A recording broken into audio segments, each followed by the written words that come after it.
You're Pat Hingle now. Sam marches me over. Hey, Pat. Got a great scene for you, Pat.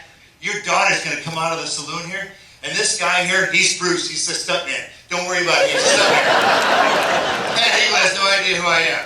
He's a character actor for 40 years. He knows John Wayne. He doesn't know me. So, Pat, Bruce is going to come out of this door here, see? And he's gonna come up to your daughter and go, hey, girly girl, let's do the devil's dance. And I'm going, meanwhile, I got the sore on my lip and the dirty hair sticking straight up. And he goes, now, Pat, what would you do? Pat Hingle goes, I'd kick his slightly livered ass up one side and down the other. Right, you would, Pat. Show me how you're gonna do it, Pat. So Pat Hingle's going, you son of a bitch! And Sam's going, kick him, he's a stunt guy. You son of a bitch! You son of a bitch! We did 10 takes. Pat Hingle walks away like this. Yeah. Yeah. I walk away like this. Sam comes over to me. Good job, buddy. We're not even going to print that. So, none of that is on film anywhere. That's Sam Raimi. Everyone wants to go, what is Sam Raimi? Who is this strange being called Sam Raimi? That's Sam Raimi. Yeah, thanks, pal. You can literally pick his ass up. Son of a bitch. Well, we digress from Army of Darkness. Yes. That was amazing. Well, that's Sam Raimi. Well, okay, how do you direct movie stars?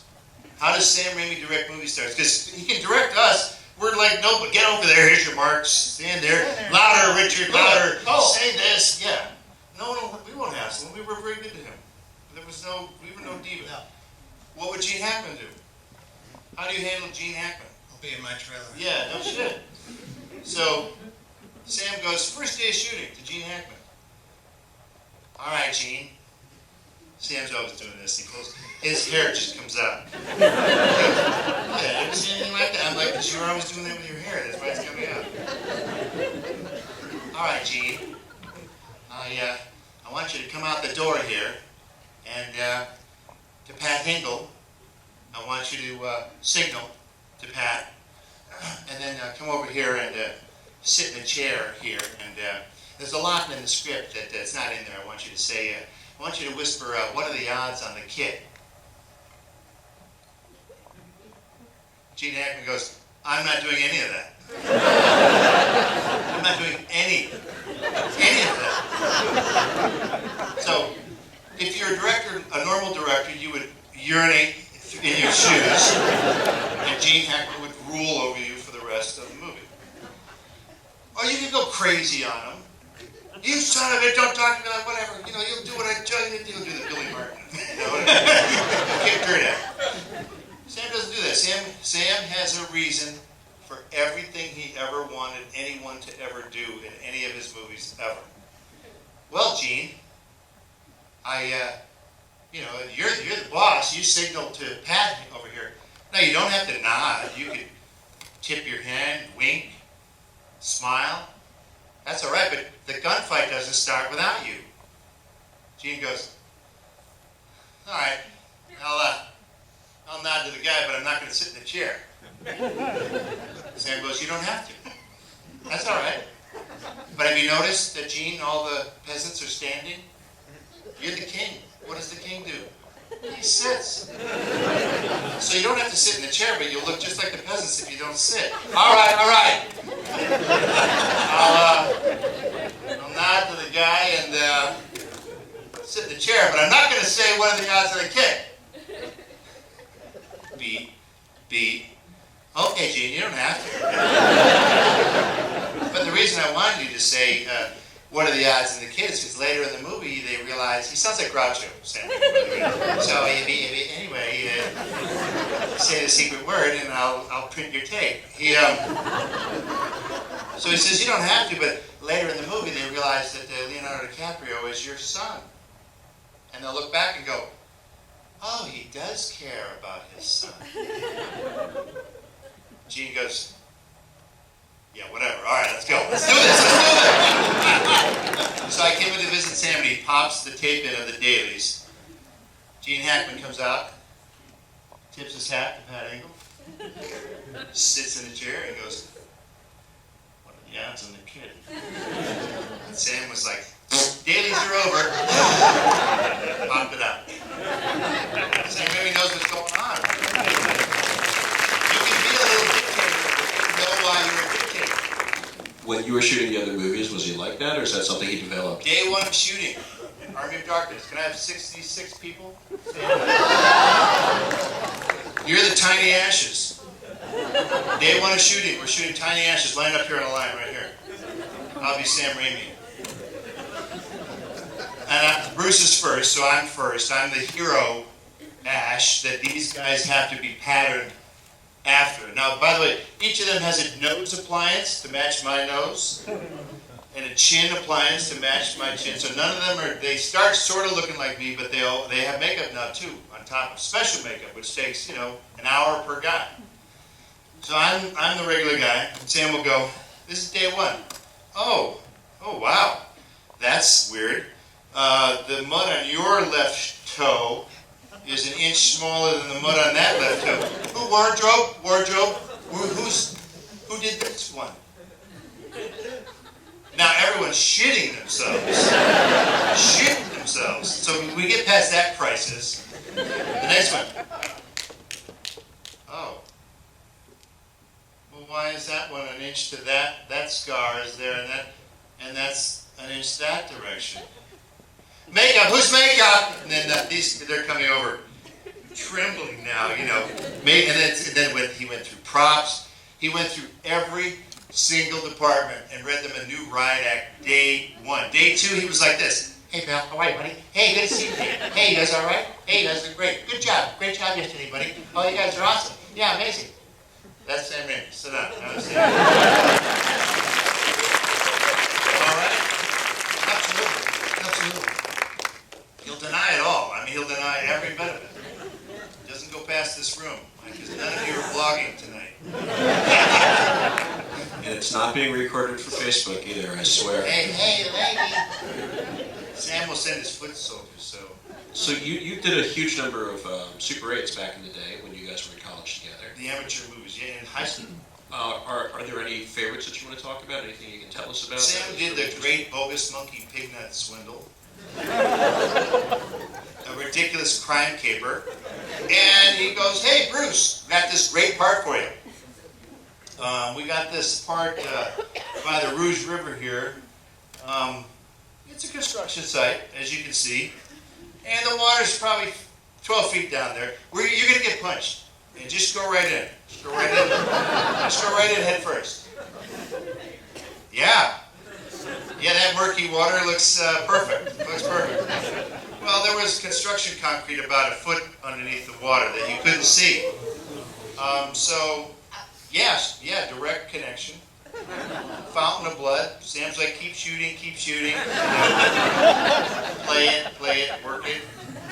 So we did our Super 8 movies were jackass with a plot. Do any of those exist? Have you guys ever thought of putting them together as They're out there already. I've seen them There's horrible bootlegs out there. Yeah.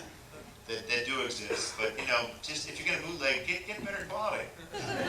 But the Super 8s are tough because to actually find a place that could transfer all that stuff is difficult. Yeah. It's gone. Magnolia Boulevard. Thank you very much, Mr. Super 8.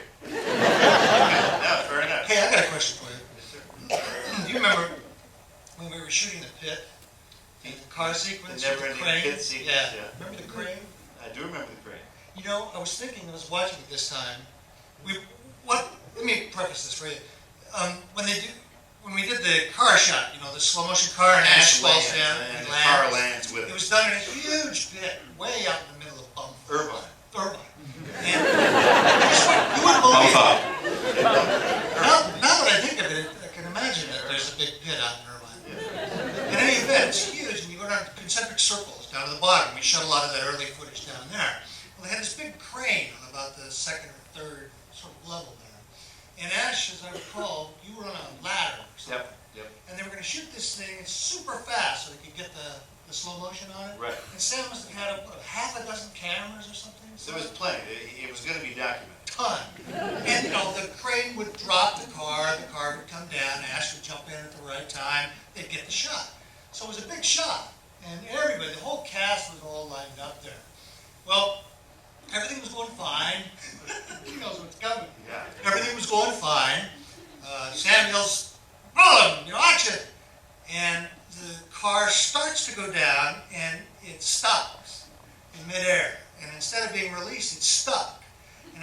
all watching, the crane starts to tip over. It rolls down the hill towards all of us. And of course, thank God, it stopped. I think the arm of the crane or something hit the bottom. But I was thinking as I was watching it tonight, you were the closest to that.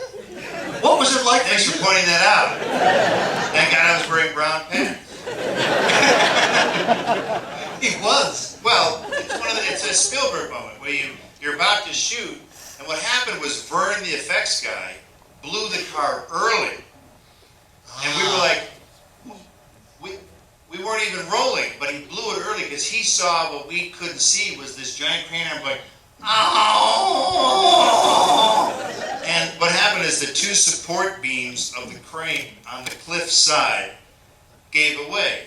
Bad news was there was a guy here and the crane here. So there's a guy between the crane and the cliff. That's right. So the effects guy blew the car trying to take the weight off of the crane. We thought he was crazy. We're like, why the hell did you do that? We look up, now we saw why he did it, but it was way too late. The guy under the crane, he did one of these kamikaze moves. As the crane flipped over him, he went under it. This is like tons. I mean, this is a huge... No, he would have been spaghetti sauce. And he ducked. As the thing went over. It just grazed his Yeah. I mean, this is a huge thing. We're all sitting there thinking, oh, this is going to be such a great shot. What the hell is this crane? The next day, we brought a crane in that could pick up that crane. Oh, my God. I know, when I saw that crane, I thought the first crane. Honestly, as one of the producers of the movie, that is the moment where you go, this is stupid. What we do is stupid. If someone could actually die, this is a dumb job. And, so you have to take safety seriously. We've all been in weird scrapes where it was the original Evil Dead. Yeah, we used ammunition with a shotgun. Gotta blow a window out? All right, give me that shell. Yeah. Hey, you guys all right? Get down. Windows, come on. Want another one? All right, put the glass in. Give me another shell there, Jim. Come on.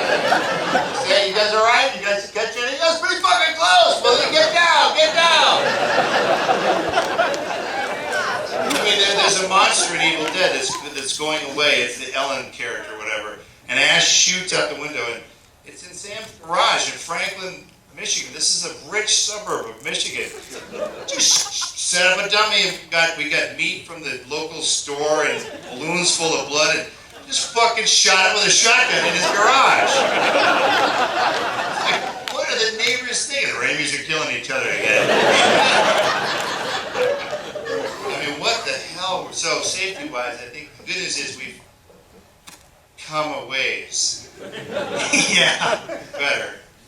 Now that I'm on burn notice, what do? They blow up shit behind us, in front of us, next to us, around us.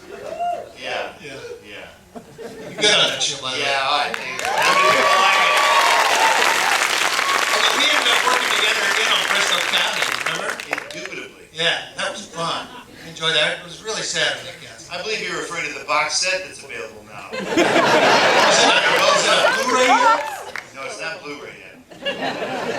But Evil Dead. And this got new commentary, doesn't it? sure it does. This time we thought they've already got 87 versions of us going, yeah, it was pretty cold that day. Yeah, see, Betsy, she's kind of shivering, you can tell. It's cold that day, too. So we'd already done that version. So we decided, for those of you who might happen to buy the Evil Dead, the beautifully Sam Raimi authorized, supervised, retransferred to special HD, whatever the version is. High level Blu-ray. What we decided to do is just tell the story chronologically. The movie just played, and we just talked about from the very beginning, from the story to the raising money and beyond. So that was